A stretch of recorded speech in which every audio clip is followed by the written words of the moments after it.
সন্ত ৰামপাল গুৰু মহাৰাজ হৈছে এনে এজন মহাপুৰুষ যিজনে নিজৰ সত্য ভক্তি, তত্ত্বজ্ঞান, কৰোণা আৰু সেৱাৰ বলত সমাজত এক নতুন আদৰ্শ বলবৎ কৰিছে।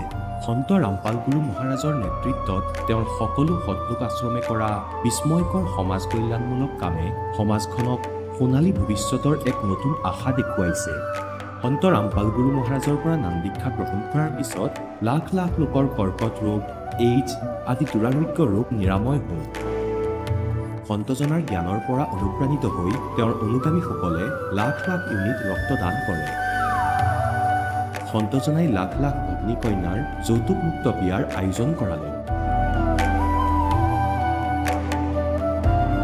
সন্তজনাই লাখ লাখ মানুহক ড্ৰাগছ আসক্তিৰ পৰা মুক্ত কৰিলে। কোটি কোটি ধ্বংসপ্ৰাপ্ত পৰিয়াল শান্তিত লাগিল। সন্তজনাৰ আশ্ৰমত সমাৱেশৰ সময়ত বিনামূলীয়া চকুৰ চিকিৎসা আৰু দন্ত চিকিৎসাৰ ব্যৱস্থা কৰা হয়। সন্ত ৰামপাল গুৰু মহাৰাজৰ দ্বাৰা পৰিৱেশ সুৰক্ষাৰ উদ্দেশ্যে সময়ে সময়ে বৃহৎ পৰিসৰত বৃক্ষৰোপণ কৰা হয়। সন্তজনাই আৰ্তজনক তাৎক্ষণিক সকাহ দিবলৈ এম্বুলেন্স সেৱা আৰম্ভ কৰিছিল। সন্তজনাই তেওঁৰ অনুগামীসকলক তেওঁলোকৰ শৰীৰ দান কৰিবলৈ অনুপ্ৰাণিত কৰে, যাতে মানৱতাৰ সেৱা আৰু চিকিৎসা ক্ষেত্ৰত উন্নতি কৰিব পৰা যায়। সন্ত ৰামপাল গুৰু মহাৰাজৰ সকলো আশ্ৰমত প্ৰতিদিনে বিনামূলীয়া ধৰ্মভোজৰ আয়োজন কৰা হয়, য'ত প্ৰতিবাৰেই প্ৰতিটো জাতি, প্ৰতিটো ধৰ্মৰ মানুহে একেলগে বহি ভোজন কৰে।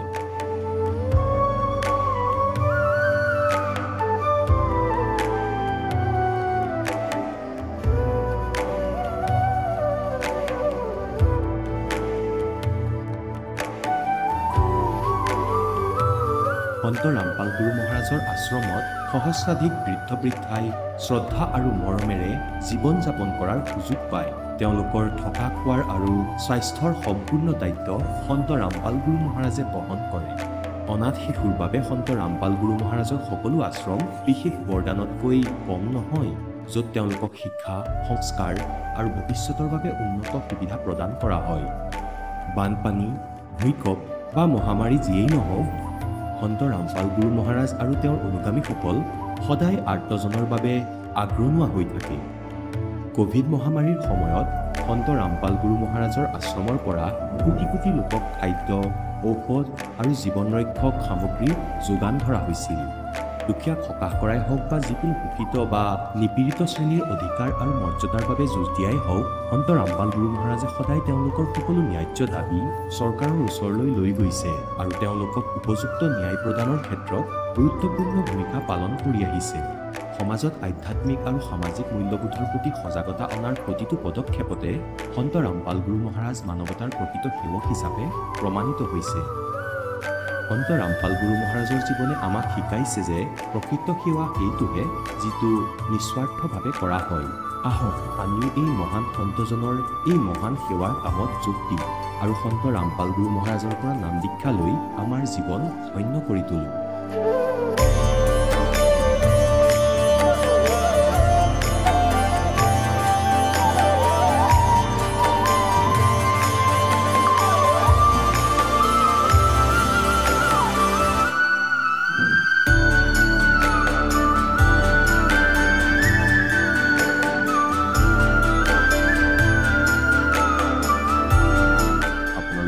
পৰিয়ালৰ সৈতে সৎলোক আশ্ৰমলৈ আন্তৰিকতাৰে আমন্ত্ৰণ জনোৱা হয়।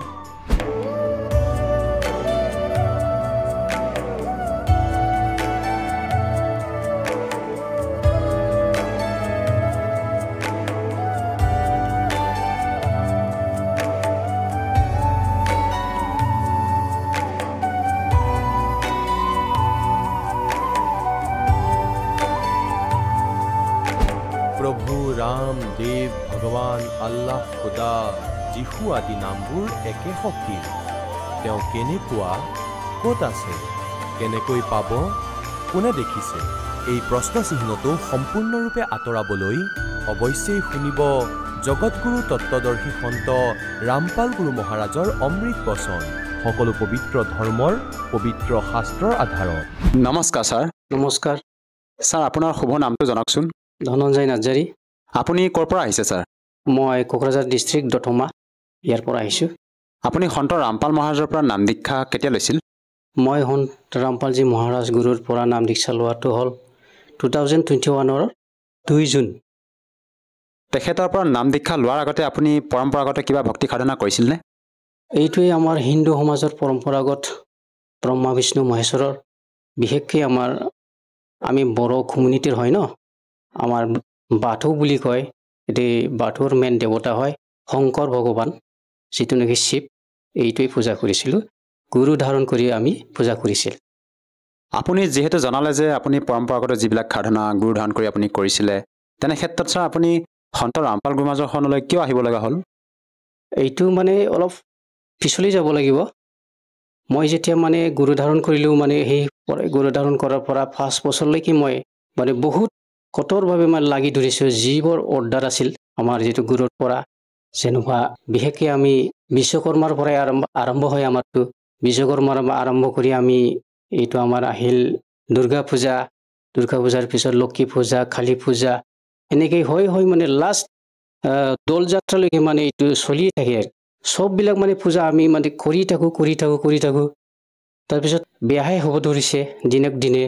হস্পিটাল, মানে মনত শান্তি নাই, ঘৰলৈ মানে কিবা অশান্তি দুখ এইবিলাক মনত মানে উগুল-টুগুল আহি গ'ল।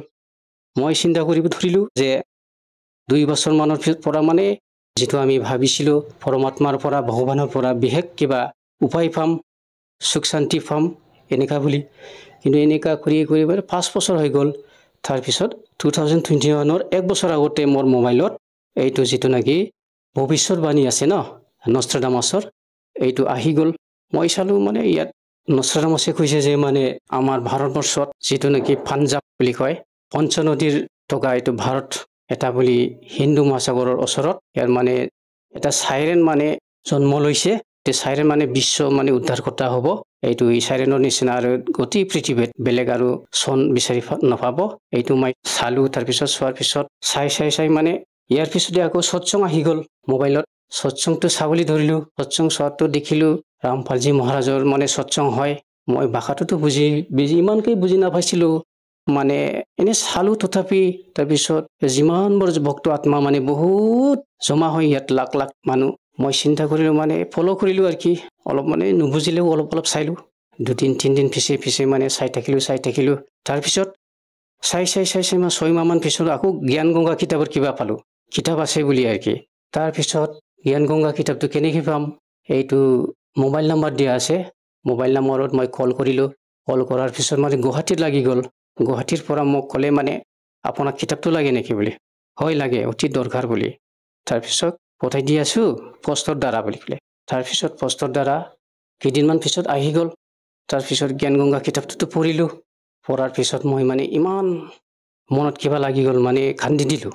আজিলৈকে ইমান অন্ধকাৰত আছিলোঁ, ব্ৰহ্মা বিষ্ণু মহেশ্বৰদেৱ ভগৱান নহয়, তাৰ পৰা যে আমি মোক্ষ নাপায়, সৰ্বসুখ নাপায়, পৰমাত্মা ভগৱানটো বেলেগ।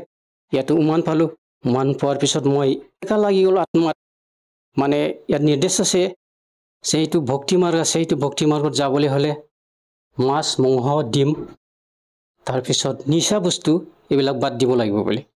তাৰপিছত মই জ্ঞান গংগা কিতাপটো 3-4 দিনতে শেষ কৰিলোঁ। কিতাপটো পঢ়াৰ পিছত মোৰ মানে এইটো মাছ, মঙহ ইয়াৰ প্ৰতি মোৰ কিবা আহি গ'ল, ঘিণ আহি গ'ল। যিদিনাখন পঢ়াৰ শেষ হ'ল, ইয়াৰ পৰা মই মাছ, মঙহ এইবিলাক চব মানে বাদ দিলোঁ, মানে খাব নোৱাৰা হ'ল। মানে প্ৰায় নাম দীক্ষা লোৱাৰ 1 মাহ আগতে। তাৰপিছততো ঘৰত খাইছিল, খোৱাৰ পিছত মই আনি দিছিলোঁ। মই আনি দিয়াৰ পিছত এদিন একে ডাইনিঙতে খায়। এদিন মই ক'লোঁ, আৰে মই মাছ মঙহ নাখায়, আপোনালোকক মই আনি দিব লাগে, এইটো কথা হয় নেকি বুলি ক'লি আৰু খঙৰ নিচিনা হৈ গ'ল। সেইদিনাৰ পিছত ঘৰৰ মানুহেও মাছ মঙহ এৰি দিলে। তাৰপিছত আমি কল নম্বৰৰ পৰা এইটো কেনেবাকৈ যোগাযোগ হৈ পেলাই, সেই সময়ত কৰোণা মানে কমপ্লিটলি যোৱা নাছিলে, অলপ আছিলে, তথাপি লকডাউনৰ নিচিনা হৈ আছিল।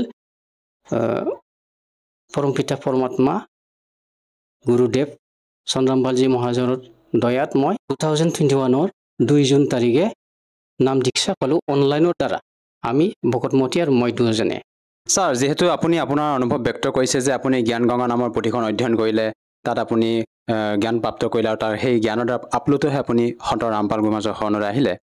ছাৰ অসমতো বিভিন্ন আধ্যাত্মিক শ্ৰদ্ধালু গুৰু আছিলে আপুনি সেইসকল গুৰু শৰণলৈ যাব পাৰিলে হয় আপুনি সন্ত ৰামপাল গুৰু মাজৰ যি জ্ঞান আৰু আমাৰ অসমৰ যিবিলাক শ্ৰদ্ধালু তেওঁলোকৰ যি জ্ঞান ইয়াৰ মাজত ছাৰ আপুনি কেনেধৰণৰ পাৰ্থক্য বিচাৰি পালে আচলতে মানে মইতো এইবিলাকৰ প্ৰতি মোৰ কিবাও নাছিলে মই এইবিলাকতো নাচা মোৰ মোবাইলত এনেকা কোনো সৎসং কোনো গুৰু মহাৰাজ কিবা কিবি এইবিলাক মই নাচাইছিলোঁ মানে মোৰ নাইও আৰু কি আহাও নাছিলোঁ ফ'ল' কৰা নাছিলোঁ তো হঠাতে সেইদিনাখন মানে এইটো ভৱিষ্যবাণীৰ পৰা মই ডাইৰেক্ট কোনোবা গুৰুৰ সৎসং শুনিলোঁ বুলি ক'লে চন্দ্ৰামপালজী মহাৰাজৰ সৎসংটো জীৱনত প্ৰথম শুনিছোঁ আৰু আজি এইটো নামটো পালে বেলেগৰ লগত মই ফ'ল' কৰা নাছিলোঁ ইমানকেই মানে ধ্যানো দিয়া নাছিলোঁ বেলেগৰ প্ৰতি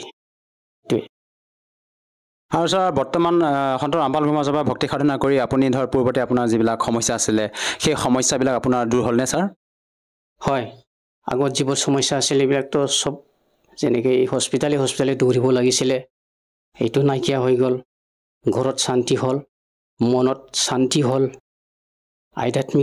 আধ্যাত্মিকতাটো বুজিব পাৰিলোঁ ব্ৰহ্মা বিষ্ণু মহেশ্বৰৰ স্থিতি কি পূৰ্ণ পৰমাত্মা কোন হয় আমি কিয় জন্ম লৈছোঁ আমাৰ কামটো কি মোক্ষটো কি বস্তু চব এতিয়াহে বুজিব পাৰিলোঁ আৰু কি আগতেতো এইবিলাক বুজা নাছিলোঁ এইটোৱে আধ্যাত্মিক লাভ হ'ল বুলি ক'ব পাৰি তাৰপিছত আৰ্থিকভাৱে লাভ হ'ল ইমান আগতে মানে টকা পইচাৰ অভাৱ হৈছিলে এতিয়াতো অভাৱ নাই বুলি ক'ব পাৰি পৰমাত্মাৰ দয়াত চলি আছে তাৰপিছত শাৰীৰিকভাৱে অলপ চলপ বেমাৰ আছিল এইবিলাকো প্ৰায় নাইকিয়া হৈ গ'ল আৰু ছাৰ আপোনালোকৰ গুৰু সন্ত ৰামপাল গুৰু মাজে যিটো মৰা মৃতকৰ ক্ষেত্ৰত যিটো আমাৰ সমাজৰ লোকে পৰম্পৰাগতভাৱে যিবিলাক শ্ৰাদ্ধ শৰাধকে আদি কৰি যিবিলাক কৰ্মকাণ্ড কৰে এই কৰ্মকাণ্ডবিলাক কৰিবলৈ মানা কৰা বুলি আমি শুনিছোঁ আচলতে কিয় মানা কৰে সন্ত ৰামপাল গুৰু মাজে তাৰমানে মানা কৰাৰ কাৰণটো হ'ল মানে আমি জীৱ হয় না জীৱটো আমাৰ ভিতৰত আছে আত্মা সেইটো মানে শৰীৰটোতো মাটিৰ নিচিনা হয় যিদিনাখন মৰে আমি এইটো আত্মাটোতো লৈ গৈ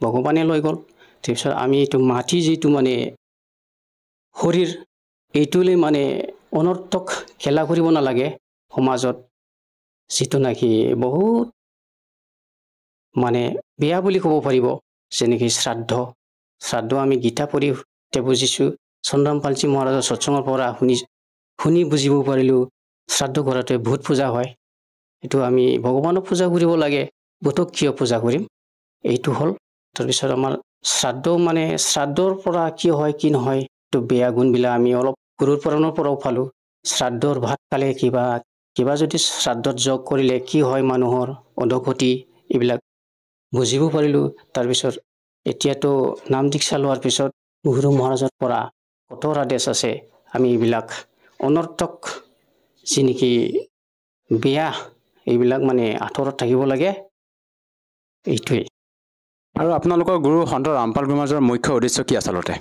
ভাৰতবৰ্ষত নিচাযুক্ত বস্তুৰ পৰা আঁতৰত ৰখা তাৰপিছত যৌতুক প্ৰথা বন্ধ কৰা তাৰপিছত মৃতকৰ ভোজ অনৰ্থক যিটো নেকি বেয়া গুণ এইবিলাক আঁতৰ কৰা তাৰপিছত যিটো নেকি আমাৰ সমাজত এতিয়া প্ৰশাসনিকভাৱে চলি আছে বহুত বেয়া বস্তু এইটো কিবা লোৱা ঘুষ লোৱা এইটো মানে সম্পূৰ্ণকৈ নাশ কৰা চব মানুহে সমান এইটো চবকে বুজাই দিয়া আৰু লগতে আছে আমাৰ যিটো নেকি আমাৰ সমাজত যিটো শাস্ত্ৰবিধিহীন যিটো কি কৰি আছে এইটো বাদ দি বেদ গীতা এইবিলাকৰ অনুযায়ী শাস্ত্ৰবিধি অনুসৰি সৎভক্তি কৰি এইটো খালৰ লগৰ পৰা আমি মোক্ষ পাই আমাৰ নিজ স্থানত লগলৈ আকৌ গুচি যোৱা এইটো উদ্দেশ্য হয় আচ্ছা আপুনি আপোনাৰ অনুভৱ ব্যক্ত কৰিছে যে সন্ত ৰামপাল গুৰু মাজে ভাৰতক এখন নিচামুক্ত দেশ হিচাপে গঢ়িবলৈ তেখেতে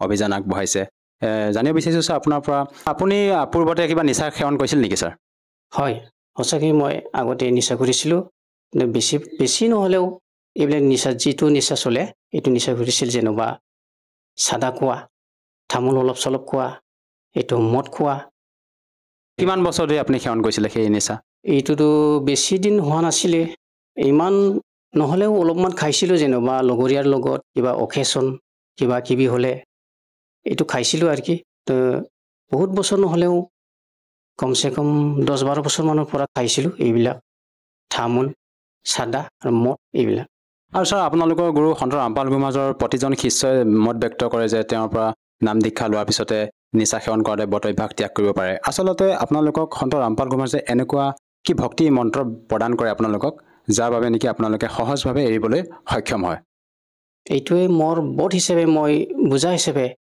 মই এইটোৱে ভাবোঁ যে মানে চন্দ্ৰ ৰামপালজী মহাৰাজৰ পৰা নাম দীক্ষা লোৱাৰ পিছত যিটো নেকি মন্ত্ৰ দিয়ে এইটো মন্ত্ৰ শক্তিৰ কাৰণে বোধ হয় এইটো নিচাটো এৰিব পাৰে চন্দ্ৰ ৰামপালজী মহাৰাজে যিটো নেকি ভক্তি দিয়ে এইটো শাস্ত্ৰ অনুকূল বেদ গীতা পুৰাণ খুৰাণ বাইবেল আদি যিবোৰ পবিত্ৰ ধৰ্মশাস্ত্ৰবোৰত যিটো নেকি বিধি ইয়াৰ অনুকূল শাস্ত্ৰ অনুকূল হিচাপে যিটো ভক্তি দিয়ে ইয়াৰ ফলত মন্ত্ৰ শক্তি আমাৰ শক্তিশালী বুলি ক'ব লাগিব ইয়াৰ কাৰণে আমি নিচা আৰু যিটো নেকি মাছ মঙহ এইবিলাক এৰিব পাৰে বুলি মই জানো আৰু এটা কথা জানিব বিচাৰিছোঁ ছাৰ যিহেতু আমি মানে আমাৰ ভাৰতবৰ্ষত যিবিলাক আধ্যাত্মিক গুৰু আছে তেওঁলোকৰ যেতিয়া প্ৰবচনবিলাক শুনো তেওঁলোকে মত ব্যক্ত কৰে যে ব্ৰহ্মা বিষ্ণু মহেশ অজৰ অমৰ কিন্তু আপোনালোকৰ গুৰু সন্ত ৰামপাল গোহাঁইয়ে কবি চাহেবক পৰমাত্মা বুলি তেখেতে ভক্তিবিধি প্ৰদান কৰে এই ক্ষেত্ৰত ছাৰ আপুনি এজন সচেতন ব্যক্তি হিচাপে কি ক'ব বিচাৰে যে প্ৰকৃততে কবিদেৱ পৰমাত্মা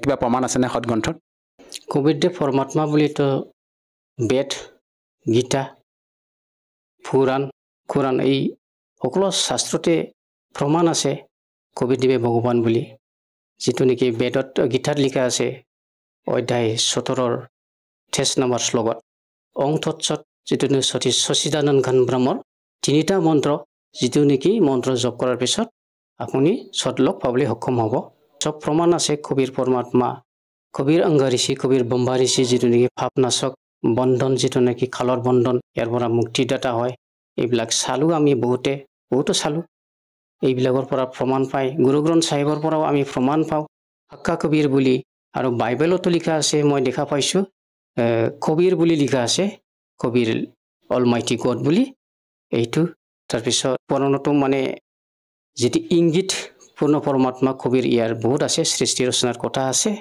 এইটোৱে ছাৰ আজি যিহেতু আপুনি আমাৰ দৰ্শকসকলৰ সন্মুখত আপোনাৰ অনুভৱ দাঙি ধৰিলে আপোনাৰ অনুভৱ ব্যক্ত কৰিলে যে আপুনি ৰামপাল মহাৰাজৰ পৰা নাম দীক্ষা লোৱাৰ পিছতে বিভিন্ন প্ৰকাৰে আপুনি লাভ পাইছে যিসকল দৰ্শকে আজি আপোনাক টিভি স্ক্ৰীণত প্ৰত্যক্ষ কৰি আছে আপুনি তেওঁলোকক কি বাৰ্তা দিব বিচাৰে যাতে তেওঁলোকেও আপোনাৰ দৰে লাভ পাব পাৰে মই সৰ্বমানৱ জাতিক এইটোৱে প্ৰাৰ্থনা কৰিব বিচাৰোঁ যে আপোনালোকে অতি সোনকালে চন্দ্ৰ ৰামপালজী মহাৰাজৰ নাম দীক্ষা লৈ নিজৰ যিটো নেকি জীৱ এইটো কল্যাণ কৰক আৰু এই সংসাৰত সৰ্বসুখ পাবলৈ সক্ষম হওক তাৰপিছত সদলোক যিটো নকয় না য'ত মানে জন্ম মৰণ নাই সৰ্বসুখ আছে দুখ নাই সুখসাগৰ ইয়াত মানে আমাৰ নিষ্ঠা নাছিল এইটো চন্দ্ৰ ৰামপালজী মহাৰাজৰ সৎসংগৰ পৰা আমি জানো আপোনালোকেও জানিব ইয়ালৈ যোৱাৰ নেকি জীৱ বাট এইটো আপোনালোকে নাম দীক্ষা লৈ হুকুম কৰি লওক যিটো নেকি আগত ব্ৰহ্মা বিষ্ণু মহেশ্বৰৰ সাধনা কৰাত যি মানে উচুকি আছিল চবপিনে মানে বেমেজালি আছিলে শাৰীৰিকভাৱে আৰ্থিকভাৱে আধ্যাত্মিকভাৱে বা মনলৈ অলপ অশান্তি আছিল ঘৰলৈ পাৰিবাৰিক হাই কাজিয়া হৈছিল কথা নুবুজাৰ কাৰণে এইটো যদি এতিয়া চন্দ্ৰ ৰামপালজী মহাৰাজৰ পৰা নাম দীক্ষা লোৱাৰ পিছত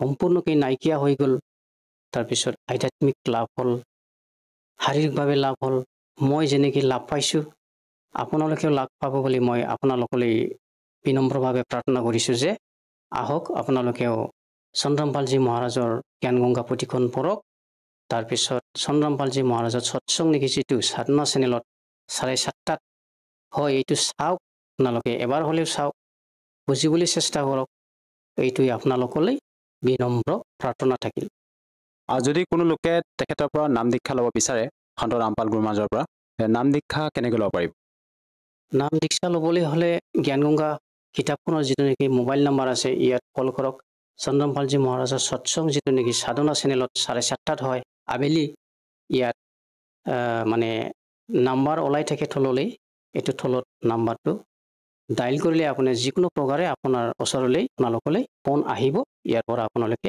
কনফাৰ্ম কৰিব পাৰিব ক'ত নাম দীক্ষা পায় ধন্যবাদ থাকিল ছাৰ সৎ চাহেব এতিয়া জগতগুৰু তত্ত্বদৰ্শী সন্ত ৰামপাল গুৰু মহাৰাজৰ সৎসংগৰ মাধ্যমেৰে সেই অদ্বিতীয় আধ্যাত্মিক জ্ঞানৰ বিষয়ে জানি লওঁ যাৰ মাধ্যমেৰে আপোনালোকেও প্ৰাপ্ত কৰিব পাৰিব এনেকুৱা আধ্যাত্মিক, মানসিক আৰু ভৌতিক সুখ যি এতিয়ালৈকে কেৱল আপোনালোকে মীৰাবাই, ধ্ৰুৱ, প্ৰহ্লাদ আদি কেইজনমান ভক্তৰ জীৱন কথাতহে শুনিছে। এতিয়া শুনক তত্ত্বদৰ্শী সন্তৰ সৈতে শাস্ত্ৰ অনুকূল ভক্তি সৎসংগ, এনেকুৱা অদ্বিতীয় আধ্যাত্মিক জ্ঞান যাৰ প্ৰমাণ আছে সকলো ধৰ্মৰ সকলো পবিত্ৰ শাস্ত্ৰত। এতিয়া শাস্ত্ৰ অনুকূল সাধনা তত্ত্বদৰ্শী সন্তই ক'ব, গীতাৰ জ্ঞানদাতাই কৈ আছে। আৰু সেই সাধনা ক'ত লিখা আছে? সচিদানন্দ ঘন ব্ৰহ্মৰ বাণী, কবিৰ বাণী। এতিয়া আকৌ সকলো ঘূৰাই পকাই কথা তাতে আহি ৰৈ গ'ল। প্ৰথমটো গুৰু হয়, গুৰু সম্পূৰ্ণ হওক, যাৰ অধিকাৰ আছে নাম দিয়াৰ। এনেকৈ নহয় যে যিকোনো গুৰুৰ পৰা নাম ল'ব পাৰি, কোনো আজ্ঞা লয় যে মোক আজ্ঞা দিয়ক নাম দিয়াৰ, আৰু তেওঁ ক খ গও নাজানক। গতিকে এনেকৈ সম্পূৰ্ণ গুৰু হ'ব লাগিব। আৰু এবাৰত সৎগুৰু এজনেই হয়, কাৰণ পৰমাত্মা স্বয়ং আহিছিলে সৎগুৰুৰ ভূমিকা কৰিবলৈ। সেই সময়ত ৬৪ লাখ শিষ্য আছিল পৰমেশ্বৰৰ, আৰু সেই সময়ত কোনো মিডিয়াও নাছিলে, আৰু অকলেই নামদান কৰিছিলে। নহ'লে তেওঁ ক্ষেত্ৰ ৱাইজ অন্য অধিকাৰী বনাব পাৰিলে হয়, কিন্তু তেওঁ জানিছিলে যে গুৰু পদত থকাটো কোনো বালকৰ কাম নহয়, এয়া সহজ কথা নহয়। এয়াতো পৰমাত্মাৰ যাৰ ওপৰত হাত থাকে, আদেশ থাকে, তেওঁৰ শক্তি মালিকৰ লগত আকৌ থাকে।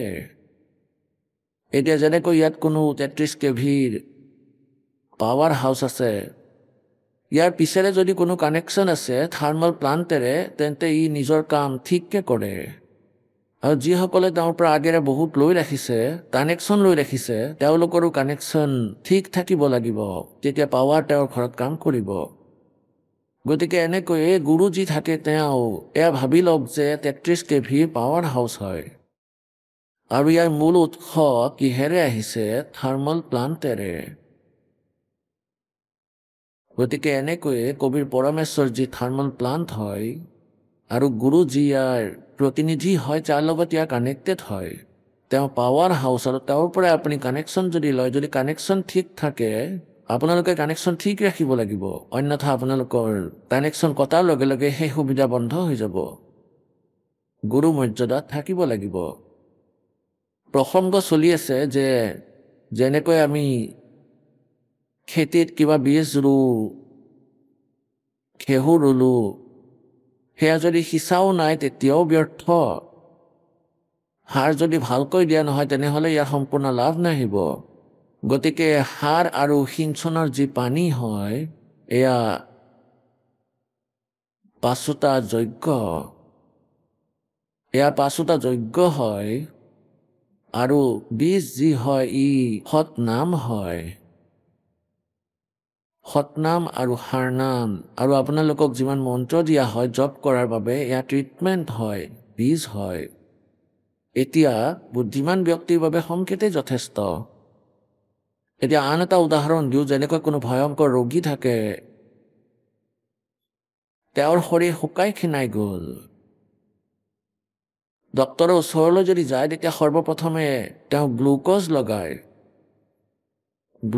লগাই দিয়ে। এতিয়া গ্লুক'জ যিটো হয় এয়া ৰোগনাশক নহয়, গ্লুক'জেটো শৰীৰক সঁহাৰি দিয়ে, পানীৰ ত্ৰুটি, পানীৰ নাটনিক ই সম্পূৰ্ণ কৰে। কিন্তু ৰোগনাশক কেপচুল, ইনজেকশ্যন, টেবলেট এইবোৰ ভিন্ন ভিন্ন হয়।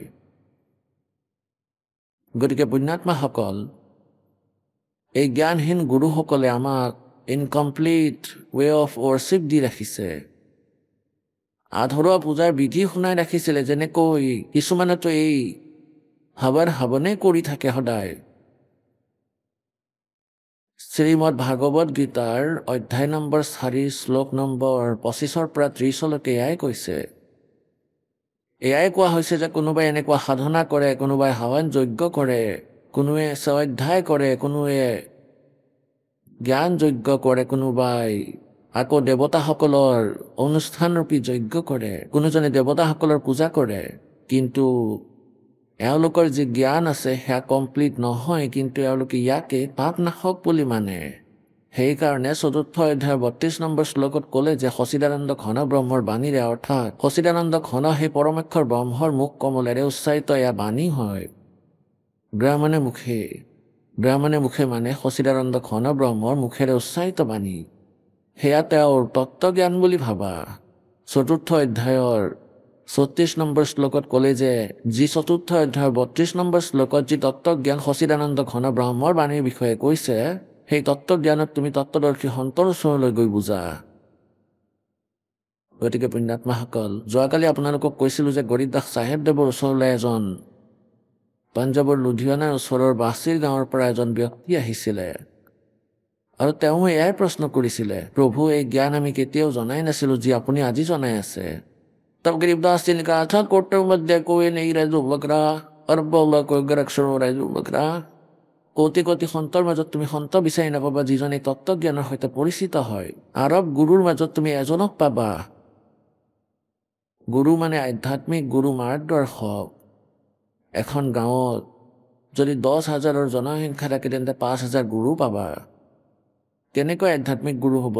যেনেকৈ কাৰোবাৰ সন্তানৰ কাৰোবাৰ ভনীয়েকৰ সন্তানৰ লগত খেলি মেলি হৈ থাকে, তেওঁ কমজুৰি হয়, শিথিল হয়, তেতিয়া শাহুৱে ক'ব যে তোমাৰ শ্যামদেৱৰ পূজা আছে মাজনী, তাত 100 টকা দি দিয়া।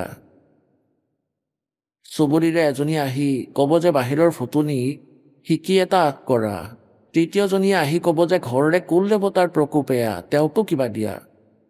চতুৰ্থজনীয়ে পৰামৰ্শ দিব যে আলি দুমোজাত মিঠাইৰ টোপোলা এটা থৈ আহিবা, আৰু 5 নম্বৰজনীয়ে ক'ব যে কাণত এটা ফুট দিয়া, তাৰ নজৰ লাগিছে ক'ৰবাত।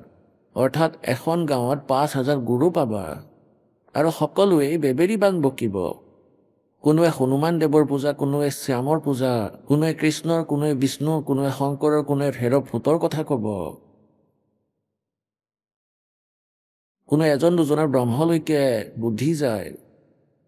আৰু এই গীতাৰ জ্ঞানদাতাই কয় 7वें अध्याय के 19वें श्लोक में कि बहु नाम जन्मानाम अन्ते ज्ञानवान माम पर्वते। বহু জন্মৰ পিছত কোনো জ্ঞানী ব্যক্তিয়ে মোৰ ব্ৰহ্মলৈকে সাধনা কৰে, অন্যথা আন দেৱতাসকলৰ লগতে লাগি থাকে। আৰু বাসুদেৱ সৰ্বমিতি সে বাদলা সুদলবে, যে বাসুদেৱ অৰ্থাৎ পৰমেক্ষৰ ব্ৰহ্ম হয়, সকলো হয়, তেওঁৱেই পূজাৰ যোগ্য, তেওঁৱেই পাপ নাশক হয়, তেওঁৱেই ইষ্ট হয়, তেওঁৱেই কুলৰ মালিক হয়, সকলোৰে ৰচয়িতা। তেওঁৰ পূজাৰ দ্বাৰাই মুক্তিপ্ৰাপ্ত হয়, আৰু এই কথা কোৱা সন্ত বহু কষ্টেৰেহে পোৱা যায়, সুদুৰ্লভ। और वही गरीबदास जी कह रहे हैं कोटों मध्य कोई नहीं रह जो बकरा, अरबों में कोई गृक्षलो रह जो बकरा।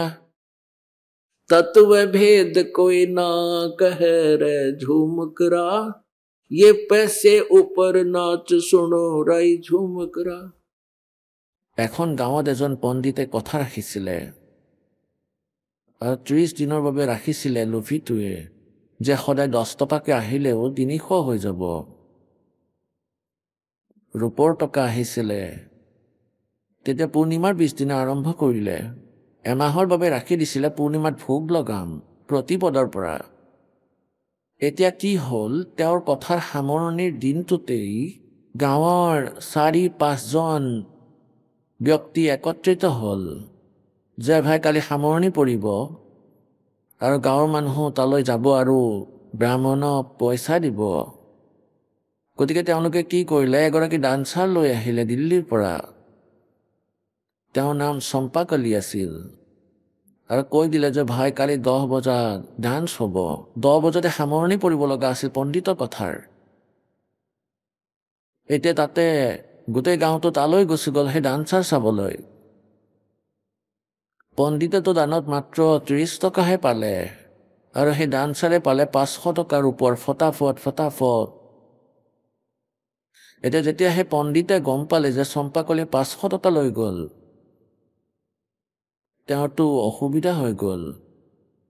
তাৰ পৰা গুচি গ'ল মুখ উফন্দাই। আৰু বাটত তেওঁ গম পালে যে তাতে এজন সন্ত থাকে, গৰীব দাসদেৱ, যি বহুত ভাল সন্ত হয়। তেওঁ ভাবিলে যে ঠিক আছে, তেওঁক লগে কৰোঁ, তেতিয়া নিজৰ দুখ পাতল কৰিম আৰু ক'ম যে এনেকুৱা ডাঙৰ সমস্যাত পৰিছোঁ। সংসাৰটো কলিযুগ হৈ গ'ল, এনেকুৱা হ'ল। কিন্তু তাত যেতিয়া গৰীবদাসদেৱৰ ওচৰ গৈ পালে তেওঁৰ মুখেই নুখুলিল আৰু ক'বলৈ ধৰিলে। তেওঁ ক'ব নোৱাৰিলে যে কি কাৰণ হয়, মাত্ৰ ক'লে যে জুই লাগি গৈছে জনতাসকলৰ মাজত, নাশ হৈ গ'ল, ঘোৰ কলিযুগ আহি গ'ল, একেবাৰে বৰ বেয়া অৱস্থা হৈছে সংসাৰৰ। এতিয়া সেই গৰীবদাসদেৱৰ ওচৰত গাঁৱৰ ৫-৭জন ভকত বহি আছিলে, কিছু বাহিৰৰ পৰাও আহিছিল, বহি আছিলে 10-5জন সন্ত গৃহস্থী আছিলে গৰীবদাসদেৱৰো, তেওঁ ঘৰত বহি আছিলে। এতিয়া সেই দ্বিতীয় ভকতে ক'বলৈ ধৰিলে, পণ্ডিতদেৱে কিয় দুখ কৰি আছে, গুৰুদেৱ তাৰ কি আপত্তি আহিছে, কিয় ইমান খং কৰিছে? अब गरीबदास जी कहने लगे, भाई फूटी ज्ञान विवेक की, अंधा है जगदीश, और भाई चंपाकली को 500 मणि राम को 30। त्यामुळे এইটো অসুবিধা হৈ আছে। এতিয়াতো মুখৰ ফালে চালে সেই পণ্ডিতজনৰ নাম মণিৰাম আছিলে। এতিয়া তেখেতৰ ফালে চালে যে তেওঁ কেনেকৈ গম পালে যে মোৰ অসুবিধা কি হৈছে, মইতো একো উল্লেখো কৰা নাই। চৰণত পৰিলে। তেতিয়া গৰীবদাসদেৱে ক'বলৈ ধৰিলে যে ভাই, তুমি বেলেগকতো এনেকুৱা ক'ব পাৰা যে পৃথিৱী নষ্ট হৈ গ'ল, তুমি কি কৰি আছা? নিজৰ অন্তঃকৰণত গৈ চোৱা পণ্ডিতজী, তোমাৰ এইটো ইচ্ছা আছিল যে 500 তোমাৰ ওচৰলৈ আহক, তেতিয়ালৈকে গোটেই দেশেই সঠিক। ক'লে নহয়, তেনেকুৱা কথা নহয়। ক'লে যে তোমাৰ আৰু তেওঁৰ মাজত কি পাৰ্থক্য আছে, কশৰ বিষয়ে একো নাজানা, ভক্তিৰ, আৰু কৰি আছা তুমি পাঠ। তুমিতো একো ব্ৰাহ্মণেই নহয়, দ্বাপৰ ত্ৰেতা সৎযুগৰ ব্ৰাহ্মণ। যেতিয়া ৰজা পৰীক্ষিতক কথা শুনাইছিলে, 7 দিনৰ পাঠ শুনাইছিলে শ্ৰীমদ ভাগৱতৰ, এয়া তোমাৰ দৰে পণ্ডিত আৰু ব্যাসদেৱৰ দৰে যি ৰাইটাৰ আছে ভাগৱতৰ, কোৱা হয় তেখেতসকলেও মানা কৰি গৈছিলে। আৰু 7 নম্বৰ দিনৰ ৰিজাল্ট আহিবলগীয়া আছিল। 7 নম্বৰ দিনত গম পোৱা গ'ল হয় যে তেওঁ কেনেকুৱা কথা জানিলে আৰু কি লাভ হ'ল সেই ৰজা পৰীক্ষিতৰ। আকৌ ৰজা আছিল, তেওঁ পণ্ডিতসকলে জানিছিল নিজৰ ভণ্ডামী, যদি সঠিক কাম নকৰে তেন্তে ৰজাৰ সৈনিকে মাৰিব। কোনেও সাহস নকৰিলে কথা পাঠ কৰি শুনাবলৈ সুদেৱক। আৰু এতিয়া তুমি 30 দিনৰ কথা কৰিছা ড্ৰামেবাজ। তেতিয়া ভৰিত ধৰি ল'লে হে মণিৰামে। পণ্ডিতে ক'লে যে ভগৱান, কিবা ৰাস্তা দিয়ক। ৰাস্তা? অনৰ্থক কথা কোৱা বাদ দিয়া, নিজে খেতি কৰা, ধান্দা কৰা আৰু ভক্তি কৰা, মই নাম দিম, তুমি পাৰ হৈ যাবা, তেখেতৰ কল্যাণ হৈ গ'ল। গতিকে কি কয়, तत्व भेद कोई ना कहे रे झुमकरा, ये पैसे ऊपर नाच सुनो राई झुमकरा, पैसे पर नाच। আজিকালি সন্তই আগতে ঠিকা লয় যে 20 লাখ টকা ল'ম, তেতিয়াহে সৎসংগ কৰিবলৈ যাম তোমালোকৰ তাত। অপৰাধী হয় পৰমাত্মা এওঁলোক, যিসকলে এনেকুৱা কাম কৰে। এওঁলোকতো বহুৱা হয়, তেনেহ'লে সন্ত কেনেকৈ হ'ল? তো ऐसे कहते पैसे ऊपर नाच सुनो रे झुमकरा। গতিকে পুণ্যাত্মাসকল, আপোনালোকে যেনেকৈ যজ্ঞ কৰে কিছু ব্যক্তিয়ে, আৰু ইয়াকে ফাইনেল মানি আছে যে হয় ইয়াৰে কামত আহিব, স্বাহা স্বাহা, সিও অলপ ঢালি হৈ গ'ল নিশ্চিন্ত। এতিয়া পৰমাত্মাই কয় 5 যজ্ঞ হয়, এয়া 5টা যজ্ঞ কৰিব লাগিব। আৰু এই 5 যজ্ঞৰ পৰাই ধৰি লওক আপোনালোকৰ গ্লুক'জৰ কাম সম্পূৰ্ণ হৈ যাব। কাৰণ আপোনালোক কলিযুগত একেবাৰে ভক্তিহীন, পুণ্য কৰ্মহীন হৈ গৈছে। আপোনালোক বহুত জীৰ্ণ শীৰ্ণ হৈ পৰিছে। সেইবাবেতো আপোনালোকৰ আপদৰ পিছত আপদ লাগি থাকে, এটাৰ পিছত এটা ভয়ংকৰ বেমাৰে লগ ধৰে, নাজানো কাৰোৰে সুখ নাই, সকলো টেনশ্যনত থাকে।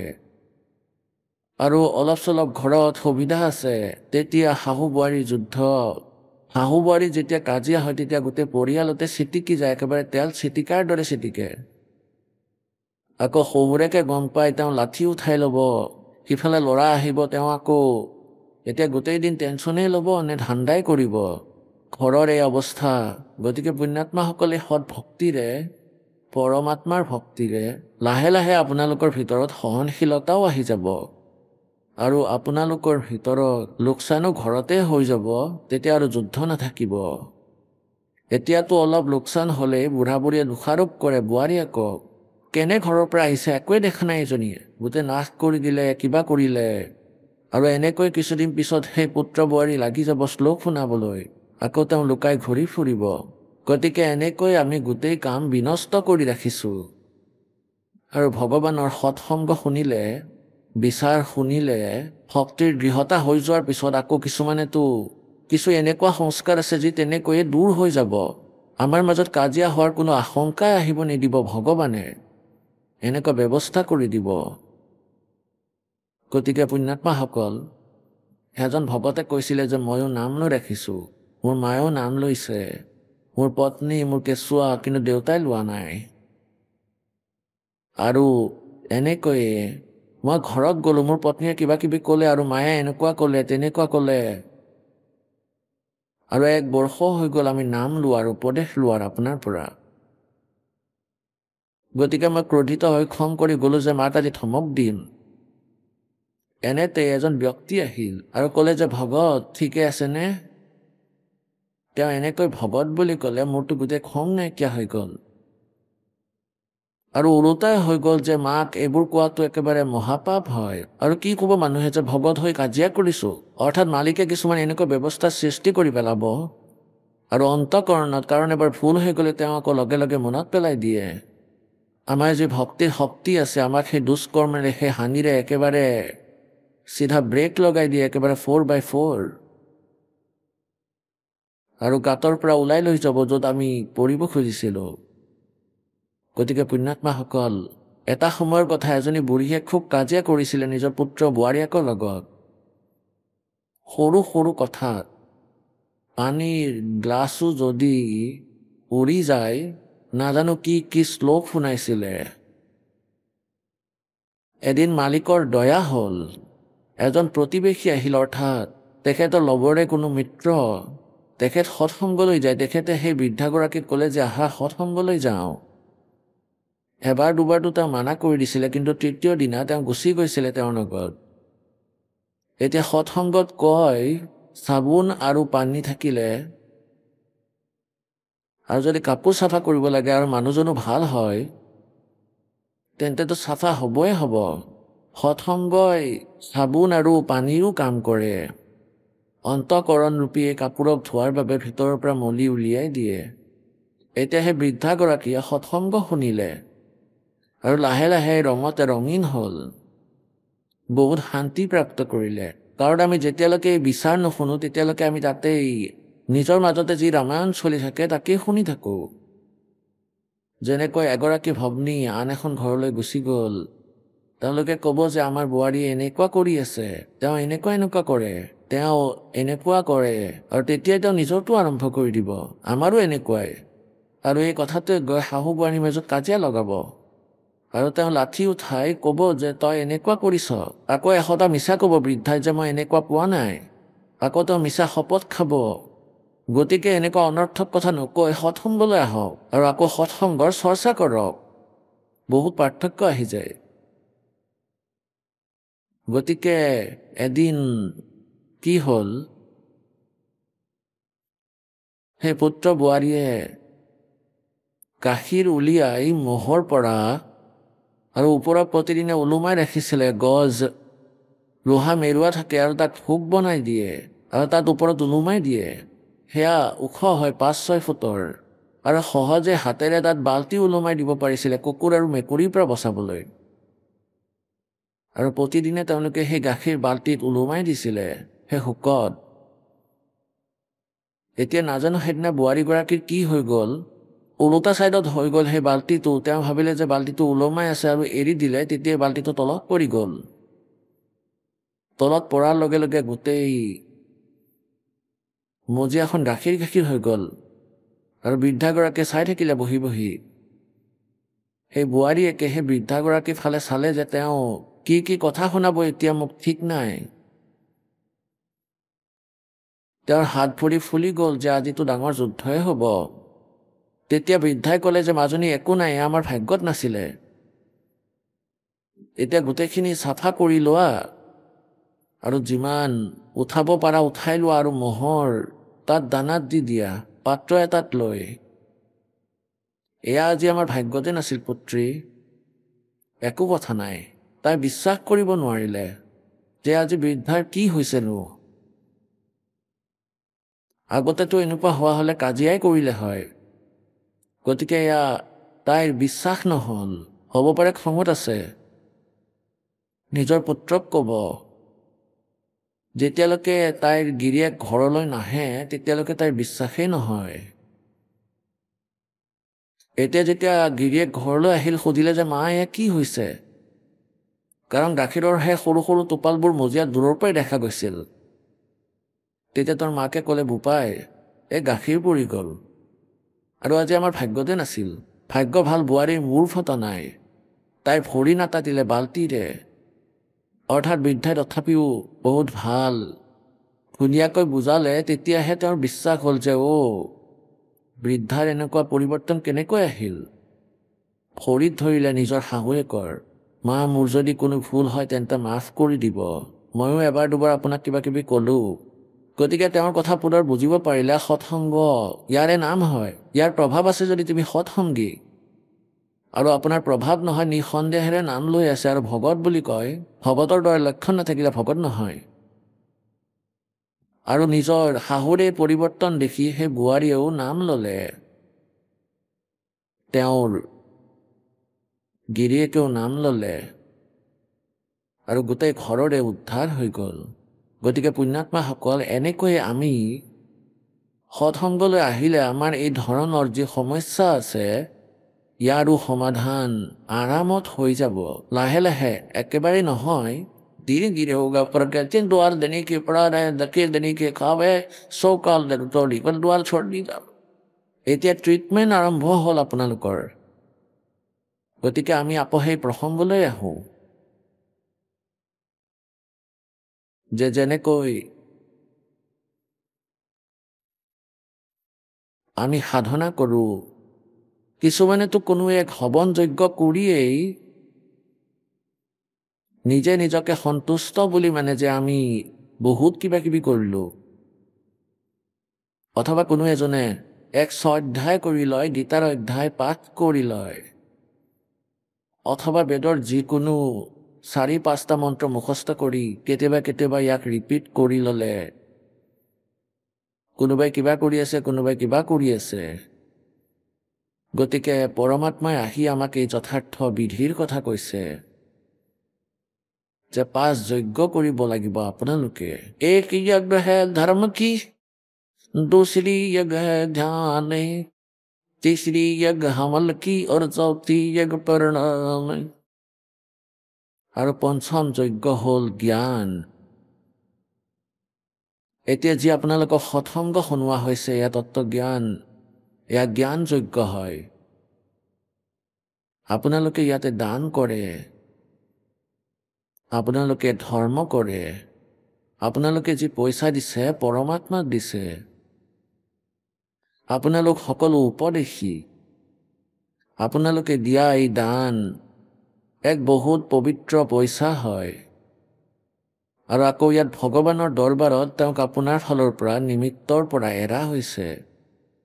পৰমাত্মাৰ কৃপাৰে এয়া শুদ্ধ হৈছে, আৰু আকৌ এই দানেৰে, এই দ্ৰব্যৰে ইয়াত আপোনালোকৰ বাবে, পৰমাত্মাৰ সন্তানৰ বাবে সকলো সুবিধাই উপলব্ধ কৰোৱা হয়। চেট বনালে, পাংখা লগালে, মেট টচক, এই সকলো আপোনালোকৰ বাবে ব্যৱস্থা কৰিছে। আকৌ এই ভোজন ভাণ্ডাৰা, ইয়াত এয়া সেই পবিত্ৰ স্থল হয়। পুণ্যাত্মাসকল, নাজানো এই পৃথিৱীত ক'ৰবাত আপোনালোকে এই আহাৰ পাবনে নাই। এনেতো ৰুটি সকলোৱে খায় নিজৰ ঘৰত, কি গাখীৰো হয়তো প্ৰয়োগ কৰি আছে, কিন্তু গীতাৰ অধ্যায় নম্বৰ 3 শ্লোক নম্বৰ 10 পৰা 15লৈকে কোৱা হৈছে যে যিবোৰ যজ্ঞ কৰা হয় আৰু যজ্ঞৰ পৰা বাচি যোৱা অন্ন যিয়ে খায় পুণ্যাত্মাসকলে, তেওঁলোকৰ বহুত পাপ নাশ হৈ যায়।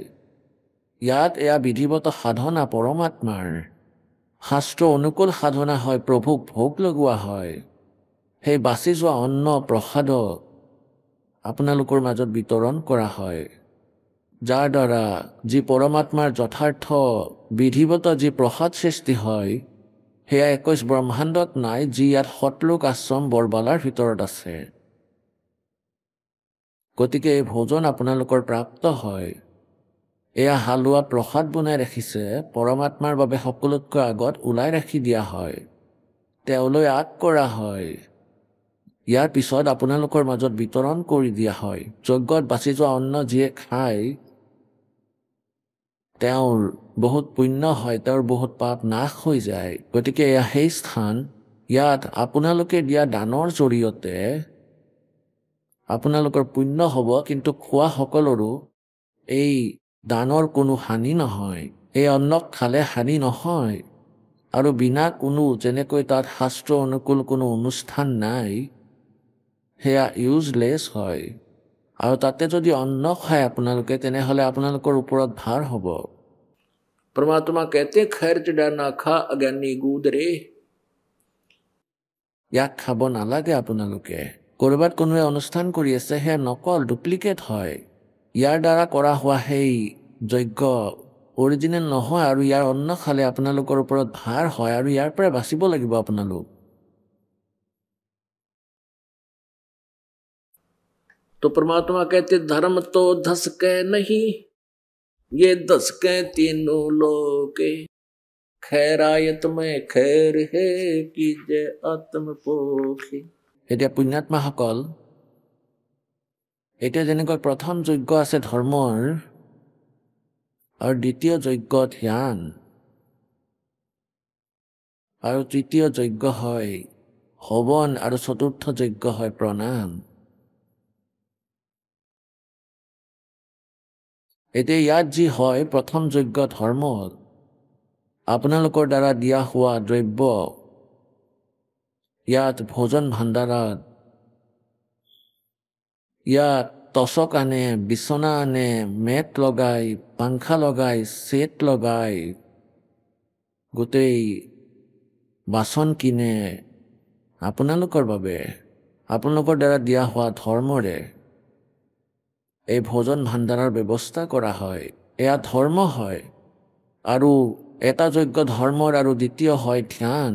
ধ্যান মানে পৰমাত্মাত বিশেষ ইচ্ছা, আপোনালোকৰ বুদ্ধি পৰমাত্মাত কিছু দেৰিলৈ স্থিৰ হোৱা, পৰমাত্মাৰ ফালে কিছু ডাইভাৰ্ট হোৱা, ন'ন এজ মেডিটেশ্যন। পৰমাত্মাক মনত পেলোৱা, ইয়াত ধ্যান হয়। গতিকে ইয়াত আপোনালোক সৎসংগত অহাৰ আগতে যি আপোনালোকৰ মেডিটেশ্যন আৰম্ভ হয়, যেনেকৈ কোনো ছাৰ্ভিচমেন বা কোনো কৰ্মচাৰী হয়, দোকানী, খেতিয়ক হয়। এতিয়া সমস্যা কি হয়, এখন ঘৰত এজনে নাম লৈ ৰাখিছে আৰু 4-5জন অনুপদেশী হয়। এতিয়া যিজনে উপদেশ লৈ ৰাখিছে ইয়াত, এই অমৃত জ্ঞান যাৰ কাণলৈ গুচি গ'ল, তেওঁ কাৰো বাবে নৰয়। আকৌ তেওঁ পুনৰ আহিবলৈ চেষ্টা কৰে, ঘৰৰ মানুহসকলৰ তেওঁলোকৰ জ্ঞান নাই, তেওঁলোকে বিৰোধ কৰে আৰু কয় যে তুমি 3 দিনৰ মূৰত গুচি যোৱা, লোকচান হয় বহুত, কাম চলি আছে। গতিকে আপোনালোকে বহুদিন আগতে এই সৎসংগ আহি পালে পৰিয়ালক প্ৰসন্ন কৰিবলৈ, কিছুদিন আগৰ পৰাই আপুনি এনেকৈ ভালদৰে অত্যাধিক কাম কৰি দেখুৱাই, যাতে ঘৰৰ পৰা পাৰ্মিশ্যন সোনকালে পায়। গতিকে এই কাৰণে আপোনালোকৰ সেই প্ৰথমৰ পৰা যি প্ৰযত্ন আছিল, সেইদিনাৰ পৰাই আপোনালোকৰ মেডিটেশ্যন ধ্যান যজ্ঞ আৰম্ভ হ'ল। এনেকৈ ছাৰ্ভিচমেন হয়। এতিয়া কাৰণ ভক্তিহীন সকলো হৈ গ'ল, অধিকাৰীও কৰ্মচাৰীও ভগৱানৰ পৰা শ মাইল দূৰত, তেওঁলোকেতো অকল মায়া দেখে। এই দাসৰ লগতো কিছুদিন এনেকুৱা সংঘৰ্ষ চলিছিলে। ছাৰ্ভিচ কৰিছিলোঁ যেতিয়া, সন্ত চিপাহী আৰু সিংহ বাঘ কোৱা হয়, এওঁলোকে পিছফালে খোজ নিদিয়ে, এওঁলোকে আগলৈহে খোজ দিয়ে, আগলৈহে যায়। গতিকে পৰমাত্মাও আমাক অলপ চাই যে মোৰ বচনৰ ওপৰত কিমান এওঁলোক টিকিব পাৰে, তেতিয়া তেওঁলোকৰ ৰাস্তা মুকলি কৰি দিয়ে। আকৌ পৰমাত্মাই এনেকৈ খুলিলে, এনেকুৱা দয়া কৰিলে, উদ্ধাৰ কৰিলে। গতিকে এনেকৈ আপোনালোকে যি দিনাৰ পৰা ছুটি লোৱাৰ কাৰণে অধিকাৰীৰ আগত প্ৰাৰ্থনা কৰাৰ আগতে তেওঁক আনন্দিত কৰে। আহক আমি এতিয়া সেই শ্ৰদ্ধালুসকলৰ অনুভৱবোৰ জানো, যিসকলে জগতগুৰু তত্ত্বদৰ্শী সন্ত ৰামপাল গুৰু মহাৰাজৰ পৰা দীক্ষা প্ৰাপ্ত কৰিছে তথা তেওঁ কোৱা ভক্তি মাৰ্গ এওঁলোকে অৱলম্বন কৰি আছে। ছাৰ নমস্কাৰ। নমস্কাৰ ছাৰ। ছাৰ কি নাম আপোনাৰ? হৰিচৰণ ৰায় কুমাৰ। ছাৰ ক'ৰ পৰা আহিছে আপুনি? মোৰ গাঁও গ্ৰাম তুৰি, তেহচিল পৃথিৱীপুৰ, জিলা নৱাৰী, মধ্যপ্ৰদেশৰ হয় মই। ছাৰ সন্ত ৰামপালদেৱ মহাৰাজৰ শৰণলৈ অহাৰ আগতে আপুনি কি ভক্তি সাধনা কৰিছিল? ছাৰ মই সন্ত ৰামপালদেৱ মহাৰাজৰ শৰণলৈ অহাৰ আগতে মই প্ৰেত পূজা কৰিছিলোঁ, ব্ৰহ্মা বিষ্ণু মহেশ্বৰৰ সাধনা কৰিছিলোঁ। আমাৰ পৰিয়ালত যি হৈছিলে সেই আধাৰতে মই কৰি আছিলোঁ। ছাৰ আপুনি আপোনাৰ জীৱনত দেৱী দেৱতাৰ ভক্তি কৰিছে আৰু যি পাৰম্পৰিক পূজা সেই সকলোবোৰ পূজাই আপুনি কৰিছে, তেন্তে আপুনি সন্ত ৰামপালদেৱ মহাৰাজৰ পৰা কিয় নাম দীক্ষা ল'লে? ছাৰ মই সন্ত ৰামপালদেৱ মহাৰাজৰ শৰণলৈ অহাৰ কাৰণ এইটোৱে আছিল, মই যি আগতে সাধনা কৰিছিলোঁ, সৰুৰ পৰাই সাধনা কৰি আছিলোঁ, কিন্তু মোৰ ঘৰত যি সমস্যা আছিল, মোৰ শাৰীৰিক সমস্যা আছিল, সেই সকলো বাঢ়ি গৈ আছিল। প্ৰথমতে মোৰ সমস্যা এইটো আছিল যে মোৰ যি 2003ৰ পৰা মোৰ 2টা কিডনীত পাথৰ হৈছিল আৰু মই সকলো ডক্তৰকে দেখুৱাইছিলোঁ আৰু মোৰ ওজনো 35 কিলো হৈ গৈছিলে। মোৰ যি শৰীৰ সেয়া বহুত বেয়া হৈ গৈছিলে। তাৰপিছত যি সাংসাৰিক পূজা পদ্ধতি আছে সকলো কৰাইছিলোঁ, কিন্তু মই কোনো প্ৰকাৰে লাভ পোৱা নাছিলোঁ। তাৰপিছত যেতিয়া মই এটা সময় এনেকুৱা আহিল যে যেতিয়া মই স্কুলত পঢ়াবলৈ গৈছিলোঁ প্ৰাইভেটত, তেতিয়া এজন সন্ত ৰামপালদেৱ মহাৰাজৰ অনুগামী আছিল, তেওঁ মোক এখন কিতাপ দিলে, সচখণ্ডৰ বাৰ্তা নামৰ কিতাপ আছিল। মই সেই কিতাপখন পঢ়িলোঁ আৰু সেই কিতাপখনৰ পৰা মই বুজি পালোঁ যে সন্ত ৰামপালদেৱ মহাৰাজে যি কৈছে তাত সকলো ধৰ্মগ্ৰন্থৰ অনুসাৰে যি ভক্তি আছে তাত সকলো প্ৰমাণ সহিতে তাত দিছিলে। গতিকে মই যদি আমি সকলো ধৰ্মগ্ৰন্থৰ অনুসাৰে মূল পৰমাত্মাৰ ভক্তি কৰোঁ, আমি আধ্যাত্মিক লাভ আৰু শাৰীৰিক লাভ একেবাৰে সঠিককৈ পাম। যেতিয়া মোৰ মনে মানিলে, মই তাৰপিছত সেই জ্ঞানক গভীৰভাৱে বুজিব ধৰিলোঁ, বেদো আনিলোঁ। এই প্ৰকাৰে মই জ্ঞানক বুজিলোঁ 6 মাহত। 6 মাহ জ্ঞান বুজি যেতিয়া মই সন্তুষ্টি প্ৰাপ্ত কৰিলোঁ, তাৰ পিছতহে মই নিৰ্ণয় ল'লোঁ মই সন্ত ৰামপালদেৱ মহাৰাজৰ শৰণলৈ যাব লাগে আৰু ভক্তি কৰিব লাগে। ছাৰ সন্ত ৰামপালদেৱ মহাৰাজৰ পৰা আপুনি সম্পূৰ্ণ জ্ঞান বুজিয়ে নাম দীক্ষা লৈছিলে। সন্ত ৰামপালদেৱ মহাৰাজৰ অনুগামীসকলে দাবী জনায় যে তেওঁলোকে নাম দীক্ষা লোৱাৰ পিছত ডাঙৰ ডাঙৰ লাভ পাইছে, তেন্তে কি আপুনিও নিজৰ জীৱনত কিবা পৰিৱৰ্তন দেখিছেনে? হয়, মই আগতে অন্য ধৰ্মগুৰুসকলৰ অনুসৰি যি সাধনা কৰি আছিলোঁ, মই তাৰ পৰা একো লাভ পোৱা নাছিলোঁ, কাৰণ মোৰ যি সমস্যা আছিল সেয়া দিনে দিনে বাঢ়িহে গৈ আছিল। তাৰ পাছত যেতিয়া মই কিতাপৰ মাধ্যমেৰে সন্ত ৰামপালদেৱ মহাৰাজৰ জ্ঞান বুজি দীক্ষা ল'লোঁ, তাৰপিছত এয়া হ'ল যে মই যেতিয়াই দীক্ষা ল'লোঁ তেতিয়া 8 দিনৰ ভিতৰত কিডনীত যি মোৰ সমস্যা আছিল, মোৰ কিডনীত যি পাথৰ আছিল, 15 দিনত কেতিয়াবা কেতিয়াবা তেজৰ চেকুৰাও আহি গৈছিলে। মই বহুত ডক্তৰক দেখুৱাইছিলোঁ। মই যেতিয়াই সন্ত ৰামপালদেৱ মহাৰাজৰ পৰা নাম দান ল'লোঁ, তাৰ পিছত তেওঁৰ যি পূজা পদ্ধতি বিধি আছে সেয়া সঠিকভাৱে কৰিলোঁ।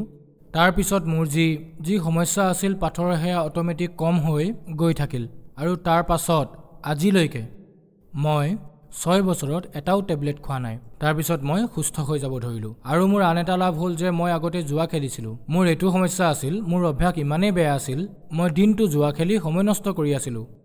তাৰপিছত যেতিয়া মই সন্ত ৰামপালদেৱ মহাৰাজৰ পৰা দীক্ষা ল'লোঁ, তাৰপিছত মোৰ যি বেয়া অভ্যাস আছিল সেয়া এতিয়া অট'মেটিক ঠিক হৈ গ'ল। মোৰ ঘৰত আৰু এটা সমস্যা আছিল, মোৰ যি পত্নী, তাইৰ এটা বহুত ডাঙৰ পেটৰ সমস্যা হৈছিল।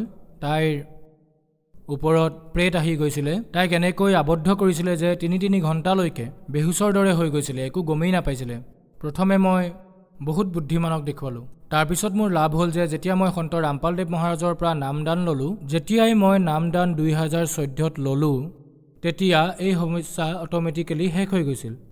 এবাৰ কি হ'ল, তাই যেতিয়া মাকৰ ঘৰলৈ গৈছিলে তাতে এই সমস্যা হৈছিলে, কাৰণ তেওঁ জড়িত নাছিলে, নাম লোৱা নাছিলে, সেইবাবে হ'ল। তেতিয়া তাৰে যি বুদ্ধিমান ব্যক্তি আছিলে তেওঁলোকে ক'লে, তোমালোকে অন্নদান হিচাপে ছাগলী আপোনাৰ স্বামীৰ দ্বাৰা সেয়া আপোনালোকে দান কৰাওক। সেই আত্মাই তাইৰ মাধ্যমেৰে কৈছিলে যে ভাই, তেওঁৰ ঘৰত যি সন্ত ৰামপালদেৱ মহাৰাজ দেৱৰ দ্বাৰা দিয়া যি ভক্তি সাধনা আহিছে, এতিয়া মই সেই কাৰণে তাত যাব নোৱাৰিম, না মই তাতে কিবা হানি কৰিব পাৰিম। এয়া মই আটাইতকৈ ডাঙৰ লাভ পালোঁ। ছাৰ ভূত পেটৰ সমস্যাৰ বাবে যিসকল তান্ত্ৰিক আছে তেওঁলোকে বহুত কিবা কিবি ক্ৰিয়াৰ কথা কয় তেন্তে সন্ত ৰামপালদেৱ মহাৰাজেও এনেকুৱা কিবা ক্ৰিয়াৰ কথা কৈছেনে যেনে ধৰক ছাগলী কাটা তাবিজ পিন্ধা অথবা ৰাতি 12টা বজাত শ্মশানলৈ যোৱা এনেকুৱা ধৰণৰ কিবা ক্ৰিয়াৰ কথা সন্ত ৰামপালদেৱ মহাৰাজে কৈছেনে সন্ত ৰামপালদেৱ মহাৰাজে মুক্তিৰ যি মন্ত্ৰ দিয়ে শাস্ত্ৰৰ মতে যি মন্ত্ৰ দিয়ে তাত ইমান বেছি শক্তি আছে এই যে ভূত প্ৰেত বা আন সমস্যা হেয়াটো একোৱেই নহয় নোহোৱাৰ সমান আৰু এই মন্ত্ৰৰ দ্বাৰা সন্ত ৰামপালদেৱ মহাৰাজে এপ্ৰুভ কৰিছে আপুনি ইয়াতো সুখ পাব ইয়াৰ পৰা যোৱাৰ পিছত হৰি ত্যাগ কৰাৰ পিছত এনেকুৱা অমৰ লোকলৈ যাব আপুনি এই মন্ত্ৰ জপ কৰি আপুনি জন্ম মৃত্যুৰ পৰা মুক্তি যি জন্ম মৃত্যুৰ সমস্যা সেই সমস্যা সদায়ৰ বাবে শেষ হৈ যাব আৰু সেই প্ৰকাৰে আপুনি সকলো ধৰণৰ সন্তুষ্টি প্ৰাপ্ত কৰিব পাৰে ছাৰ সন্ত ৰামপালদেৱ মহাৰাজৰ পৰা নাম দীক্ষা লোৱাৰ পিছত আৰু লাভ পালেনে হয় সন্ত ৰামপালদেৱ মহাৰাজৰ পৰা নাম লোৱাৰ পিছত মোৰ আটাইতকৈ প্ৰথমে মোৰ যি মানসিক টেনচন আছিলে সদায় আৰু যি আৰ্থিক সমস্যা আছিল ঘৰত পৰিয়ালত যি বুজাবুজি নাছিলে সকলোৰে মাজত হেয়াও মই যেতিয়াৰ পৰা সন্ত ৰামপালদেৱ মহাৰাজৰ জ্ঞান শুনিলোঁ বুজিলোঁ আৰু তেওঁৰ দিয়া মতে যি পূজা কৰিলোঁ তেতিয়াৰ পৰা মই সকলো প্ৰকাৰে মোৰ যি বেয়া অভ্যাস আছিলে সেই সকলোবোৰ এৰা খালে আৰ্থিক যি সমস্যা আছিল সকলো শেষ হ'ল আৰু ঘৰৰ সকলো সদস্য সুখেৰে আছে বৰ্তমান মোৰ কোনো ধৰণৰ মানসিক সমস্যা নাই এতিয়া আৰু মোৰ পৰিয়ালে বৰ ভালদৰে এটা সুখময় জীৱন যাপন কৰি আছে এবাৰ কি হ'ল আমাৰ নিজৰ মাজতে তৰ্কাতৰ্কি হৈ আছিল আৰু এবাৰ মোৰ পত্নীয়ে 50 গ্ৰাম বিষ খালে তাৰপিছত ওচৰত যি আমাৰ যি স্বাস্থ্যকেন্দ্ৰ আছিলে মই তালৈ নিলোঁ ডক্টৰে তালৈ যোৱাৰ পিছত ডক্টৰে তাইক চিকিৎসা নকৰিলে আৰু ঝাঁচীলৈ ৰিফাৰ কৰি দিলে যে তাই কোনো প্ৰকাৰে বচাৰ আশা নাই তাইৰ গোটেই শৰীৰ কলা পৰি গৈছিলে আৰু মুখৰ পৰা তেজ ওলাব ধৰিছিলে মানে সকলো প্ৰকাৰে মই মানি লৈছিলোঁ যে তাই শেষ হৈ গ'ল ডক্টৰেও মানা কৰি দিছিলে তাৰপিছত মই যেতিয়া ঝাঁচীলৈ গ'লোঁ তেতিয়া মোৰ পত্নী হঠাতে কাৰণ মোৰ ধ্যান সন্ত ৰামপালদেৱ মহাৰাজৰ ফালে আছিলে আৰু মই মনে মনে প্ৰাৰ্থনা কৰি আছিলোঁ যে পূৰ্ণ পৰমাত্মাই সকলো ধৰণৰ সমস্যা সমাধান কৰিব পাৰে গতিকে মোৰো এই সমস্যা সমাধান হৈ যাব এতিয়া মই বহুত বেছি চিন্তাত আছিলোঁ মই যেতিয়াই এই প্ৰাৰ্থনা জনালোঁ সেই সময়তে তৎক্ষণাত মই যেতিয়া নিবাৰীৰ পৰা পৃথিৱীপুৰলৈ ঝাঁচীলৈ গৈ আছিলোঁ মই গাড়ীৰে গৈ আছিলোঁ আৰু মোৰ পত্নীৰ লগত বেলেগ সদস্যও আছিল তেওঁলোকো এম্বুলেন্সত গৈ আছিল তাৰপিছত মই 2 হুইলাৰেৰে আগতে গৈ পালোঁ আৰু তাৰপিছত যেতিয়া মই ফোন কৰিলোঁ তেওঁলোকে ক'লে যে আপোনাৰ পত্নী উঠি বহি গৈছে আপুনি জলৈ লৈ নাযায় কিয় তেজ ওলাই আছিলে তাৰপিছত তথাপিও মই ঝাঁচীলৈ নিলোঁ ঝাঁচীটো এয়াই ক'লে যে তেওঁৰ সমগ্ৰ শৰীৰত বিষ বিয়পি গৈছে এতিয়া ইয়াৰ কোনো গেৰাণ্টি নাই যে বাচাৰ কোনো আশাই নাই কিন্তু সন্ত ৰামপালদেৱ মহাৰাজক যেতিয়া মই প্ৰাৰ্থনা জনালোঁ তেতিয়া তাই ঠিক হ'ল আৰু এতিয়া মোৰ ঘৰ সকলো প্ৰকাৰে সুখী আজিও তাই সকলো প্ৰকাৰেৰে সুস্থ আৰু মোৰ পৰিয়াল সকলো প্ৰকাৰেৰে ভালদৰে চলি আছে ছাৰ ভগত সমাজক আপুনি কি বাৰ্তা দিব বিচাৰে মই সমাজক এটাই বিনতি কৰিব বিচাৰোঁ যি সন্ত ৰামপালদেৱ মহাৰাজে আজিৰ এই আধুনিক যুগত যি শংকৰাচাৰ্য আৰু যি ধৰ্মপন্থ চলি আছে তেওঁলোকৰ জ্ঞান সন্ত ৰামপালদেৱ মহাৰাজে সকলোৰে ওচৰত এনেধৰণে উপস্থাপন কৰিছে আৰু তেওঁ দেখুৱাইছে যে এওঁলোকৰ জ্ঞান কোনো শাস্ত্ৰৰ সৈতে ধৰ্মগ্ৰন্থৰ সৈতে এই জ্ঞান মেচ নকৰে যিহেতু এওঁলোকৰ জ্ঞান মেচ কৰা নাই গতিকে তেওঁলোকে দিয়া যি সাধনা আছে সকলোবোৰ ভুল যি সদগ্ৰন্থই প্ৰকৃততে কৈ আছে যে শাস্ত্ৰৰ বিপৰীতে যি সাধনা কৰা তাৰ পৰা না মুক্তি হ'ব না কিবা লাভ হ'ব না আৰ্থিক স্থিতি ভাল হ'ব কোনো প্ৰকাৰৰ লাভ নহয় লাভ পোৱাটো অসম্ভৱেই গতিকে আপোনালোকে এই বিচাৰ কৰি সন্ত ৰামপালদেৱ মহাৰাজে যি জ্ঞান দি আছে ইউটিউবৰ মাধ্যমেৰে নাইবা ফেচবুকৰ মাধ্যমেৰে আপোনালোকে সেই জ্ঞান শুনক আৰু সদগ্ৰন্থৰ সৈতে মিলাই চাওক আৰু সকলো ধৰণৰ শংকাৰ সমাধান কৰি সন্ত ৰামপালদেৱ মহাৰাজৰ পৰা নাম দীক্ষা লৈ নিজৰ কল্যাণ কৰাওক আৰু ইয়াতো সুখ পাওক বহুত ধন্যবাদ ছাৰ সৎ সাহেব